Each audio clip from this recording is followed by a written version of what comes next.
Good evening, everybody. Game Time Brian, otherwise known as the Mailman, coming to you in prime time tonight. I wanted to do a video. It was brought to my attention. I got some pretty um, intense news from my fellow Cowboy fans and the NFL as a whole. This source is rather credible. He's played for the Cowboys. He played for. I'll get into all that, but we got some serious things on the horizon. But while I have you here, we are literally. This is April Fools. We literally are 24 days away from the NFL draft. Our Dallas Cowboys have not done much of anything in the way of free agency. Um, what they did do is take $100 million of their own money and put it into Comstock. So I guess they're really upset about the Green Bay debacle, and they're not spending any cash flow on free agents this year. They're going to reinvest into their business and into their family, and they have every right to do so. Us as a fan, we know that free agency is a joke with with this organization anymore. They don't play in the big pool like everybody else. They play in the kiddie pool. We literally have spent $11 million. I think the next closest team spent $31 million. I mean, teams that were in cap hell have spent a lot. But what I'm getting at is we are on the precipice of an NFL draft, which I will be at along with my partner, Primetime Phil, Mark Holmes, and Chef David Wiley. We will be bringing content galore from the draft, but it seems like the Cowboys may be way more involved in the draft than I had originally expected. I'm thinking, hey, let's trade down. Let's recoup some picks, get our fourth rounder back. Let's ride, Captain Trade Down. Well, with this breaking news that there is a deal on the table for Dak Prescott as this airs, it's a deal on the table. And I'm not even going to say anymore. I'm going to play this clip here. This is here. Let me share this with you. This is Dan Saleo. They call him Sills. Dan has the National Football Show on Jacob Sports. I live in the Philadelphia area. I'm from South Jersey. Let me just give you a little background on Dan Saleo. He first started out. He I think he's from Connecticut, actually. Originally from Connecticut. He was, he went and played for the University of the Miami Hurricanes under Jimmy Johnson. He was on the defensive line with Jerome Brown and, everybody. He played with Michael Irvin. He's very good friends. He has ties in Dallas. Oh, he played for the Cowboys. I believe he was on their practice squad. He played for the Tampa Bay Buccaneers. As you see in this picture, he's got Jimmy Johnson's book. Look him up. Google him. He's had a national radio show for years in different markets. He's now in our market here. I listen to him when I have a chance quite often. Some will say he's shock jockish, but the one thing you cannot say, now, just real quick to my Eagle haters. Now, anybody that listens to him knows his best friend in life ever was Jerome Brown. He was a pallbearer at Jerome Brown's funeral. If anybody, so he has ties. I mean, he played with Michael Irvin. He has ties to Dallas. He is in the know when it comes to this information. I'm going to let this play. It's a couple minutes. I will respond as little as I can. I'm going to let this play. It's a couple minute clip. Little less than 3 minutes. This is what's on the table. Supposedly there's many offers on the table, and we'll revisit that after this clip. All right? The Cowboys, before we get into the topics, The Cowboys are kicking around and kicking the can around that they may trade Dak Prescott to the New England Patriots for the third pick, a 2, a 3, and a 5. It's what I'm hearing. Not saying they're going to do it, but that's why the contract extension has not been put on the table or contract talks have been anywhere to be seen when it comes to the Cowboys. The Cowboys are entertaining people calling about Dak because you understand when the Cowboys do not have a deal on the table, that is a smoke signal for teams to call that team and say, hey, is Dak available? You're going to send a quarterback into his final year, and at the end of the year, he can just walk away without any compensation. Exactly. Okay? You understand that. When Dak starts the season and he doesn't sign a contract, he's walking into free agency. It can't happen, and people. all Dak has to do is say, contract negotiations are over with. And as soon as the season's over, unless the Cowboys trade him before March 14th of next year, Dak's a free agent, and the Cowboys get nothing for him. And Dak walks into a $50 million deal.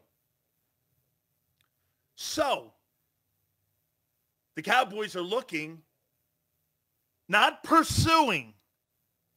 I want to make that clear. You know that we're close to the Cowboys.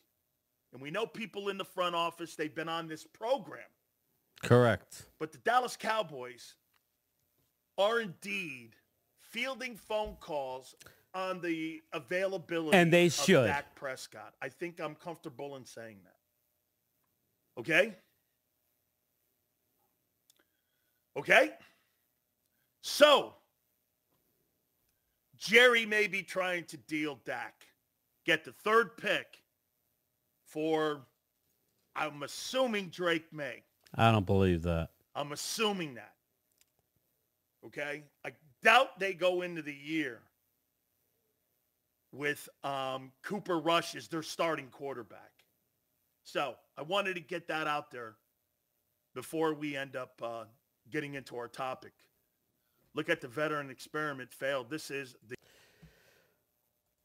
All right. Now, later on in his show, he touches on it briefly, but he's in the know, people.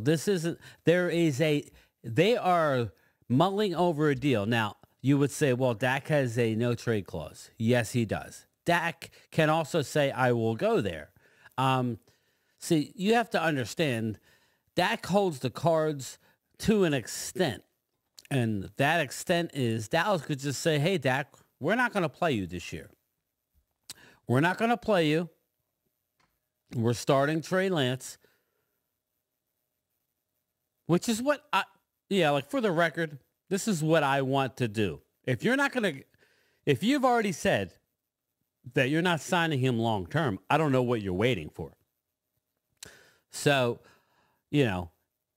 this whole 1 year, everybody's on a 1 year contract doesn't work in the NFL. Okay. That's BS. It does not work. So if you have no intentions of bringing Dak or paying Dak 60, 65 million, I'm not saying you should or shouldn't, but what I'm telling you is if you think that you're not bringing him back, you must do this deal, or you tell Dak you're not going to play. You're not going to play. You'll be the third string. You'll be holding the clipboard. Okay? You may like that. You may not like that, but that's not going to improve your value going into next year when it comes to money, I would think. So there's a lot of variables. Now, the New England is just the team that Dan Hisaleo is aware of. Dallas, like I told all my Cowboy fans, Dallas would be not doing their due diligence to find the value of all their players, especially ones that are up for contract. You need to find out the value of a Micah Parsons. That's your job as a GM, Catboy, or whoever you want to believe is running this team. Your job is to know the market. What can I get? Very, very, very interesting. Now to the pro Dak side, I'm not telling you to trade him or not trade him. I'm saying if you're not going to re-sign him, you must do this trade. And Dak, you bring it to Dak,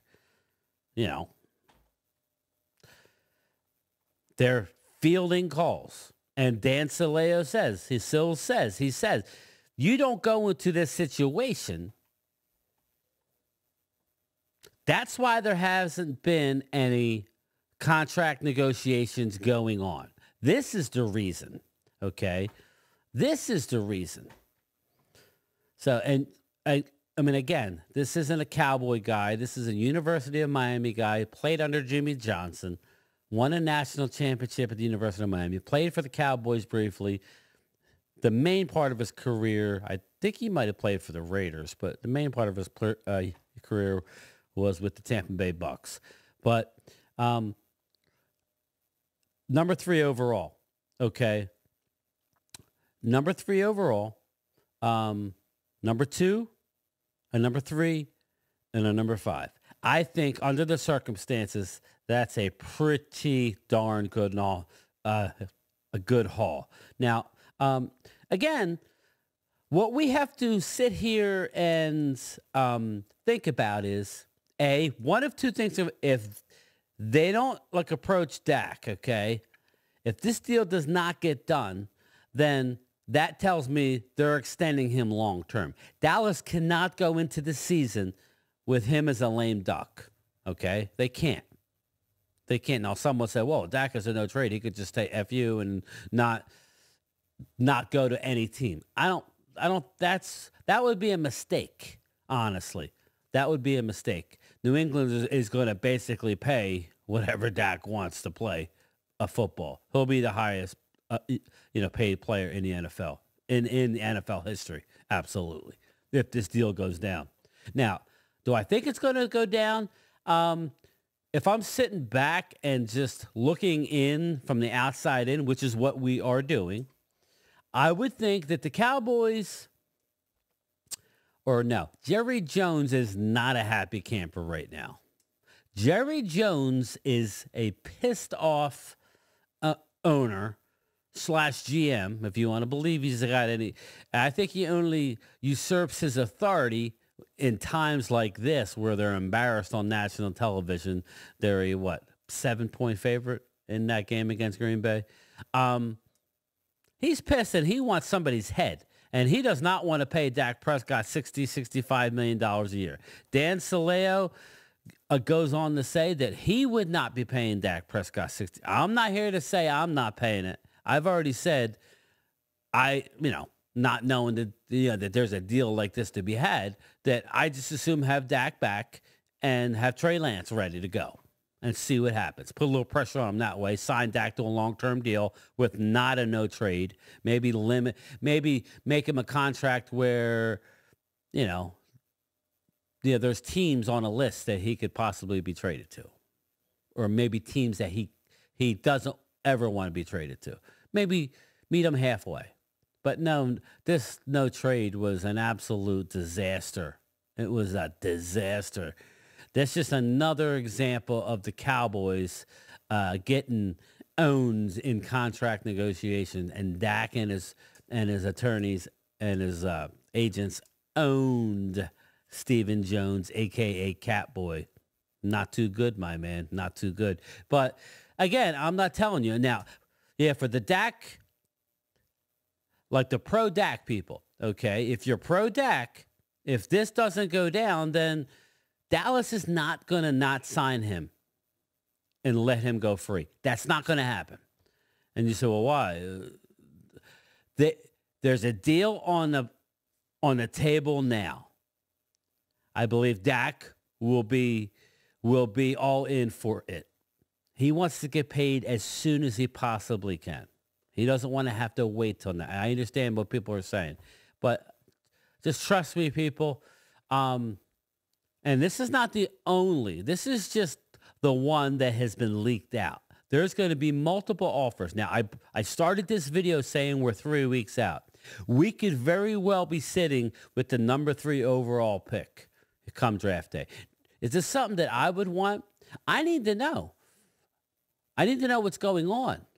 But it makes a lot of sense why there was no deal done. We heard deal, deal, deal, deal, deal, and all of a sudden it's, we're not going to do any deals right now. Well, all of a sudden, everybody's calling saying, is Dak on the market? Are you actually trading Dak? So to all the people who say, well, Dak doesn't have a value, well, I tell you, this is a pretty darn good value. This is Hamid. He was a runner-up this year, so you were wrong. I was right. But Dak's been the runner-up MVP in 2 out of the last 3 years. So if he gets the free agency, he's going to cash in. But he's not going to want to sit and hold a clipboard all year either and lower his value by doing that. Now, I'm not saying Dallas is doing that. I think that Steven, a Catboy Jones, and I don't even know about Mike McCarthy because Bobby Belt said something last week on 105, or I think it was in the Love of the Star, a podcast of Brian Broaddus. He said that things aren't always great between McCarthy and Prescott, but McCarthy goes overboard to give Dak praise. But, you know, sometimes, okay, pro Dak people will say, look at him, man. He's an unbelievable leader. He put up good numbers this last year. Interceptions are not a problem typically for Dak Prescott. You just can't carry a team. He needs to have a team around him. That's probably a fair thing that you could say in support of Dak Prescott. Negative, you could say, well, he can't carry a team, right? Like in Mahomes or whoever you want to go with. Or Joe Burrow, who didn't have an offensive line and took his team to a Super Bowl in a loss, but still. He has a look on his face like he did in his playoffs, like he's lost. Now, I'm not saying that, but I'm saying if you're a Dak detractor, that's what you're going to say. You're going to say, okay, he's a good leader until things go bad, and then he's like quiet sitting on the sideline. I don't care where you fall on here, but as a Cowboy fan, this is where I'm calling out the fans. Either you are a Cowboy fan or you're a Dak Prescott fan. I'm a Cowboy fan. I would like to have Dak Prescott stay here on a long-term deal. Really, I don't believe he should be making, if Jalen Hurts is making 51, 52, you know, and it's going to increase, I would say $55 million is a fair offer, multi-year deal. Just times it out. If you're going to try and break the bank, then I am looking to move you, especially when I'm already have this deal on the table where you're getting the number 3 overall pick. Everybody says, oh, you can't get there. Well, you're wrong. A 2, a 3, and a 5. Now, Dan Saleo was saying that it's for, if they got the number 3 overall, it would be for Drake May. I don't believe so. And let's just look here. I have another video that I want to show you. Mike doesn't really talk about who he's looking for, but we'll address, this is a minute video. We will address it after watching it. But Mike McCarthy, a quarterbacks coach / offensive coach, is at the Notre Dame Pro Day. Let's take a look. Now, Mike McCarthy was just at the Notre Dame Pro Day. Now, who was he there for, right? You know, that's what you're going to say. Well, multiple guy. He's an offensive guy. You don't bring him there to look at defense. They're not taking Drake May with the number 3 overall pick. If this deal were to go down, they're going to take, and it would be the right move, the absolute stud, 6'8" offensive tackle, left tackle, Joe Alt. Joe Alt is a man amongst boys, clearly far and away. He comes from pedigree with his father, who played in the league at a Pro Bowl level. Joe Alt would be the guy at number 3. It would not be a Drake May. But they also have a quarterback, Sam Hartman, who's probably a 6th round draft pick. He's got NFL traits, good-looking kid. maybe a developmental type of guy. Yeah, they have running back there too, also, and a receiver, a lower end receiver. I don't think they're looking at the estimated running back. He went there to look at Joe Alt and the quarterback Sam Hartman. Now, again, I got good news for the pro Dak side. Okay, the pro Dak side. If this doesn't happen, whether to New England, which is where this particular a trade that's on the table now. That's what their initial offer was. Okay. Number 3 overall, a 2, a 3, a 5, all in this year's draft, over and above the picks that they have. That's a haul, people. And the fact that you won't have to pay Dak the money unless that. Now, if the deal does not get done, then that tells my Dak Prescott fans that he's here long term. They're going to sign him. They're going to sign him to a long-term deal. So I think we're going to have a resolution sooner than what we had originally thought. Either by draft, and if it's by draft time, Dak's gone. Or if it's by training camp, a deal will get done, long-term deal, for him to remain a Cowboy quarterback for years to come. Either way, it's good for the Cowboys because we were looking at now it could still potentially happen, but we were staring down the gun barrel of losing Dak Prescott for nothing, which would be, what's the word I'm looking for? Criminal. It would be criminal for that to happen. Now, if I'm putting odds on what's going to happen, I think 60-40 Dak stays long-term to the Cowboys. But this is just the first of many rumors to come out. Now, this isn't a rumor. This is a deal that's been offered to the Cowboys for Dak Prescott. Let's not, and if you don't think that they're looking at it saying, okay, we could get high draft capital, maybe Caleb Williams drops to you. It's not going to happen. Or a Jaden Daniels. But remember, they went and traded a 4th-round pick in this year's draft for a guy that was a top 3 pick in the league, I believe. Yeah, he was a top 2 or 3 pick overall. He only has 108, 100 games played in his career in Trey Lance. Trey Lance has all the attributes to be a starting quarterback. His arm he has a rocket of an arm. He's very mobile. And the one thing he's lacking is experience and tutelage. Well, you're here with a Mike McCarthy who that's what he does. He works well with quarterbacks, young quarterbacks. I'm not saying it's going to happen, people. What I'm telling you is this is real. This may be way more exciting of an NFL draft than I originally thought. 60-40, I think Dak stays still. I think they work out. But the good thing is this is going to force them to work out a long-term deal. You cannot let Dak start the year without a contract and turn down a bunch of trade offers. You cannot do that. So let me know what you think in the comments. Stay tuned because this is a rapidly moving, developing story. Dak to New England. What do you think? Let me know. I'll talk to everybody later. Peace.